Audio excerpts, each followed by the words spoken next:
সকাল সকাল ঘুম থেকে উঠে আমার ছেলেটা গাছে পানি দেওয়ার জন্য একদম রেডি হয়ে গিয়েছে। ওর কাজ হচ্ছে সকালবেলা হচ্ছে গাছে পানি দেওয়া। যাই হোক আজকের আবহাওয়াটা খুবই ভালো। সকালে শিরিন এসেছে, বাসায় কাজ করছে। চতুর্দিকে তাকাচ্ছে শুধু রোদ আর রোদ। আর হচ্ছে বেশ কয়েকদিন হলো একটানা এত পরিমাণ বৃষ্টি হয়েছে যে পুরা পরিবেশটা কেমন যেন স্যাঁতসেঁতে হয়েছিল। বাট আজকে অনেক ভালো লাগছে, কারণ অনেকদিন পরে রোদ উঠেছে। আমি মিনিমাম ৭ দিন আগে একটা জুতা পরিষ্কার করেছি। দেখেন জুতাটা এখনো যেরকম আছে ওই রকমই আছে, শুকায় নাই। যেটাই হোক আবহাওয়াটা দেখে অনেক ভালো লাগতেছে। আজকে আমি ভেবেছি যে হচ্ছে মাছ রান্না করব, ঝোল রান্না করব। আমার হাসব্যান্ডকে সবজি আনতে বলেছি।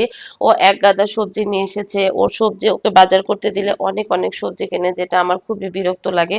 আমি সবসময় একটু হালকা পাতলা সবজি বাসায় নিচে থেকে নিয়ে এসে খেতে পছন্দ করি। তাহলে এক এক দিন এক এক কিছু হচ্ছে খাওয়া যায়। কিন্তু আমার হাসব্যান্ডকে বললে ও দেখবেন যে যেখানে হাফ কেজি লাগবে সেখানে ও একসাথে 2 কেজি 3 কেজি কিনে ফেলে, যেটা খাওয়া খুবই কষ্টকর হয়ে ওঠে। যাই হোক আজকে আমি মাছের ঝোল রান্না করেছি, বড় মাছ কুমড় বড়িদের ঝোল রান্না করেছি।